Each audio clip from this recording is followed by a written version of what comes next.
Hello everyone, कैसे हो आप सब। आई होप आप सब बहुत अच्छे होंगे। आज हम बिहार स्टेट बोर्ड की 5वीं की हिंदी की पाठ्य पुस्तक का 9वां पाठ पढ़ेंगे, जिसका नाम है ममता की मूर्ति। यह मदर टेरेसा की जीवनी पर आधारित है।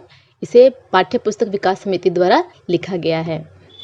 बहुत साल पहले की बात है। एक बार अमेरिकी अधिकारी कैनेडी ने भारत में स्थित सेवा शिविरों का दौरा किया। एक शिविर में उन्होंने देखा कि एक रोगी उल्टी, दस्त और खून से लथपथ पड़ा था। एक महिला पूरे मन से रोगी की सेवा और सफाई में लगी थी। यह दृश्य देख कैनेडी की आंखें खुली की खुली रह गई। उन्होंने महिला की तरफ हाथ बढ़ाते हुए कहा, क्या मैं आपसे हाथ मिला सकता हूँ? महिला अपने हाथों को देखकर बोली, ओह, अभी नहीं, अभी ये हाथ साफ नहीं है। कैनेडी बोले, नहीं नहीं, इन्हें गंदे कहकर इनका अपमान मत कीजिए। ये बहुत पवित्र है। इन्हें तो मैं अपने सिर पर रखना चाहता हूँ। यह कहते हुए कैनेडी ने उनके हाथों को अपने सिर पर रख लिया। ये पवित्र हाथ मदर टेरेसा के थे, जो सचमुच गरीब, असहाय, रोगी, अपाहिज आदि लोगों की माँ थी। इनका जन्म 27 अगस्त 1910 ईस्वी को युगोस्लाविया के स्पोजे नगर में हुआ था। उनके बचपन का नाम एग्नेस गोजा बोजाक्यू था। माँ का नाम ड्रानाफिल तथा पिता का नाम निकोलस था। बचपन से ही उनके मन में सेवा का भाव था। इसी कारण उन्होंने नन बनने का निश्चय किया। 1928 ईस्वी में वे दार्जिलिंग के लोरेटो कॉन्वेंट में शिक्षिका बनकर भारत आई। 1929 ईस्वी में उन्होंने कोलकाता के सेंट मेरी हाई स्कूल में पढ़ाना शुरू किया। बाद में वे इसी विद्यालय की प्रधान शिक्षिका बन गई। गरीबों, असहायों, रोगियों को देखकर इनका दिल सेवा के लिए मचलता रहता था। आखिरकार 1948 ईस्वी में उन्हें विद्यालय छोड़ने की अनुमति मिल गई। अब उन्होंने अपना जीवन दुखियों, गरीबों, कुष्ठ रोगियों आदि की सेवा में लगा दिया। अब पूरी दुनिया में उनकी पहचान मदर टेरेसा के रूप में हुई। उन्होंने नीली किनारी वाली सफ़ेद साड़ी पहनना शुरू कर दिया। बाद में यह पहनावा सेवा भाव रखने वाली नर्सों की पहचान बन गई। नर्स की ट्रेनिंग लेने के बाद उन्होंने अपना कार्यक्षेत्र एक बार फिर कोलकाता बनाया। एक बार की बात है, मदर टेरेसा एक ऐसी बुढ़िया को अस्पताल ले गई जिसका शरीर चूहों और चींटों ने कुतर डाला था। वह अंतिम सांसें ले रही थी। डॉक्टरों ने उनका इलाज करने से मना कर दिया। मदर उसे अपनी बाहों में उठाकर दूसरे अस्पताल की ओर दौड़ी, लेकिन वह बुढ़िया उनकी बाहों में ही दम तोड़ दिया। इसके बाद मदर ने प्रण लिया कि अब ऐसे मरणासन अनाथों के लिए कहीं घर की व्यवस्था करनी होगी। इसीलिए कोलकाता में ही उन्होंने निर्मल हृदय नामक घर की स्थापना की। यह घर क्या था? एक जीर्ण शीर्ण कमरा था, जिनमें 2 पलंग रखे गए थे।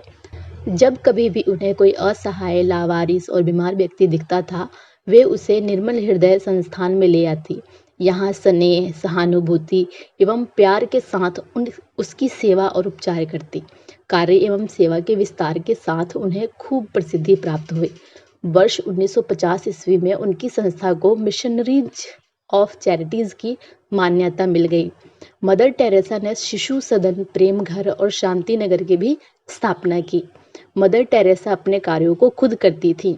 रोगियों का मलमूत्र या घाव की सफाई भी वे खुद करती थी। ये काम उन्हें काफ़ी आनंद देता था।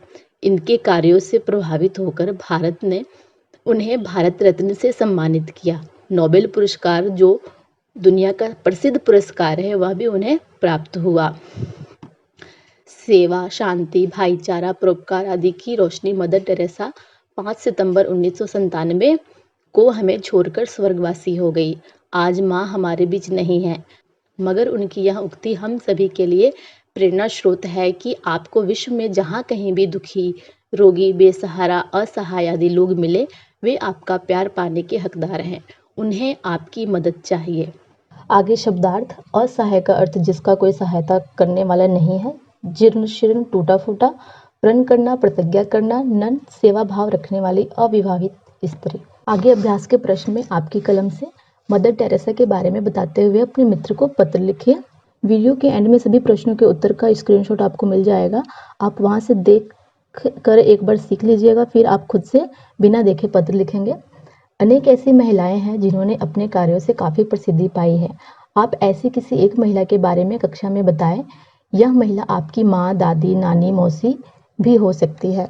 आपके परिवार में या आपकी जानकारी में कोई भी ऐसी महिला जो दूसरों की मदद करती हैं या ऐसा काम करती हैं जिससे सबका भला हो, आप उनके बारे में यहाँ बता सकते हैं। मदर टेरेसा के जीवन से जुड़ी कुछ रोचक घटनाओं के बारे में पता कीजिए और लिखिए। आप इस लेसन में हमने पहले ही शुरुआत में पढ़ा था, जैसे बहुत साल पहले की बात है, भारत में स्थित सेवा शिविरों दौरे पर अमेरिकी अधिकारी कैनेडी आया था।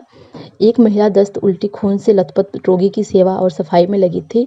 उस महिला की सेवा भाव से प्रसन्न कैनेडी ने उनसे हाथ मिलाना चाहा। महिला के हाथ गंदे हैं कहा तो कैनेडी ने कहा यह बहुत पवित्र है और महिला का हाथ अपने सिर पर रख लिया। ये हाथ मदर टेरेसा के थे। सही गलत, पाठ के आधार पर सही या गलत का निशान लगाइए।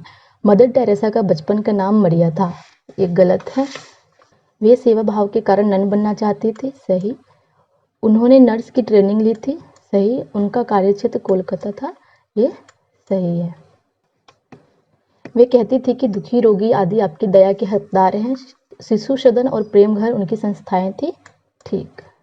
सही वाक्यों में से वाक्यों को पूरा कीजिए। मेरी डैश बहुत अच्छी पढ़ाती है, शिक्षिका। डैश पौधा लगा रहा था, माली। मदर को एक महिला मिली, बूढ़ी। मदर टेरेसा ने खूब प्रसिद्धि पाई। सभा में अनेक बैठी थी, विदुषियाँ। पाठ से बताइए मदर टेरेसा का जन्म कब और कहाँ हुआ था। अभी हमने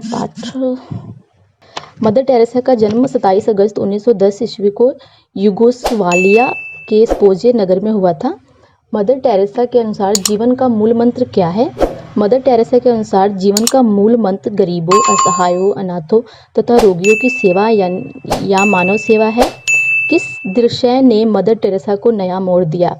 एक बार मदर टेरेसा एक ऐसी बुढ़िया को अस्पताल ले गई जिसका शरीर चूहा और चींटों ने कुतर डाला था। उस बुढ़िया ने उसी की बाहों में दर्द तोड़ दिया। इसी दृश्य ने उन्हें अनाथों, असहायों की सेवा करने का नया मोड़ दिया। पीड़ितों के लिए मदर टेरेसा ने किन किन संस्थाओं की स्थापना की। पीड़ितों के लिए मदर टेरेसा ने निर्मल हृदय संस्थान की स्थापना की, जो बाद में मिशनरीज ऑफ चैरिटीज के नाम से मान्यता पाई। शिशु सदन, प्रेम घर और शांति नगर की स्थापना इन्होंने की। आपकी समझ से यदि आपको कहीं घायल व्यक्ति मिले तो आप क्या करेंगे। यदि मुझे कोई घायल व्यक्ति मिलता तो मैं उसका प्राथमिक उपचार करने के बाद उसे किसी अस्पताल में ले जाऊंगी। जब तक उसका कोई अपना आदमी नहीं आ जाता उसकी सेवा करूंगी। किसी भूखे व्यक्ति को खाना खिलाकर आपको किस प्रकार की अनुभूति होगी। किसी भूखे व्यक्ति को खाना खिलाकर आपको किस प्रकार की अनुभूति होगी। किसी भूखे व्यक्ति को खाना खिलाकर मुझे अति प्रसन्नता होगी। मैं अपनी भूख से ही दूसरों की भूख के विषय में अनुमान लगाती हूँ कि भूख की स्थिति में कितनी बेचैनी रहती है। भाषा की बात, वहाँ अपार जन समूह एकत्रित था। इस वाक्य को वर्तमान काल में इस रूप में लिखा जा सकता है, वहाँ अपार जन समूह एकत्रित हैं। निम्नलिखित वाक्यों को वर्तमान काल में लिखें। उनके शरीर पर कोई आभूषण नहीं था। उनके शरीर पर कोई आभूषण नहीं है। वह महिला कौन थी, वह महिला कौन है। एक स्त्री सड़क पर लेटी हुई थी, इसका वर्तमान काल में बनेगा एक स्त्री सड़क पर लेटी हुई है। वह दर्द से कराह रही थी, वह दर्द से कराह रही है। निम्नलिखित वाक्यों में का, के, की भरिए। यह मेरे जीवन भर डैश की कमाई है, जीवन भर की कमाई है। बचपन से ही उनके मन में सेवा का भाव था। प्रशिक्षण डैश बाद में कोलकाता भेजा गया। प्रशिक्षण को बाद में कोलकाता भेजा गया। उन्होंने वृद्ध व्यक्तियों का ध्यान रखा। उन्होंने एक नई संस्था की स्थापना की। उनका वास्तविक नाम एग्नेस गोजा बोजाक्यू था। यहाँ वास्तविक शब्द वास्तव में इक लगाकर बनाया गया है। इस प्रकार इक लगे हुए कुछ शब्द लिखिए। देह इक दैहिक, देव इक दैविक, शरीर इक शारीरिक, नगर इक नागरिक। आगे कुछ करने को। एक दिन उन्होंने ऐसा भयानक दृश्य देखा जिसने उनके जीवन की दिशा को नया मोड़ दे दिया। क्या आपको कभी ऐसा दृश्य देखने को मिला है जिसने आपको सोचने के लिए विवश किया हो, बताइए। मदर टेरेसा के अतिरिक्त किसी अन्य समाज सेवक या सेविका के बारे में आपके अपने अध्यापक या फिर अध्यापिका से जानिए। मानव सेवा सबसे बड़ा धर्म है। इस विषय पर अपने विचार बताइए। इन सभी प्रश्नों के उत्तर आप अपनी समझ से लिखेंगे। कुछ करने के लिए नीचे दिए गए अक्षर जाल में से विशेषण शब्द चुनकर लिखें। विशेषण किसी क्रिया की विशेषता को बोला जाता है। यहाँ पर जैसे लिया गया है, पहला है, यहाँ बना सकते हैं रसीला, मीठा, चालाक, इस तरह से और भी शब्द आप बना लेंगे। तो यह था 9वां पाठ ममता की मूर्ति। आई होप आपको अच्छे से समझ आ गया होगा। फिर भी कोई डाउट या सुझाव हो तो आप हमें कमेंट करके ज़रूर बताइएगा और साथ ही अपने दोस्तों से भी शेयर कीजिए वीडियो को। अगर आप हमारे चैनल पर नए हैं तो लाइक, सब्सक्राइब और शेयर कर दीजिए। साथ ही बेल आइकन को प्रेस कर दीजिए ताकि अब हमारे नए वीडियो का नोटिफिकेशन आपको मिलता रहे। इसी के साथ विदा लेते हैं। धन्यवाद।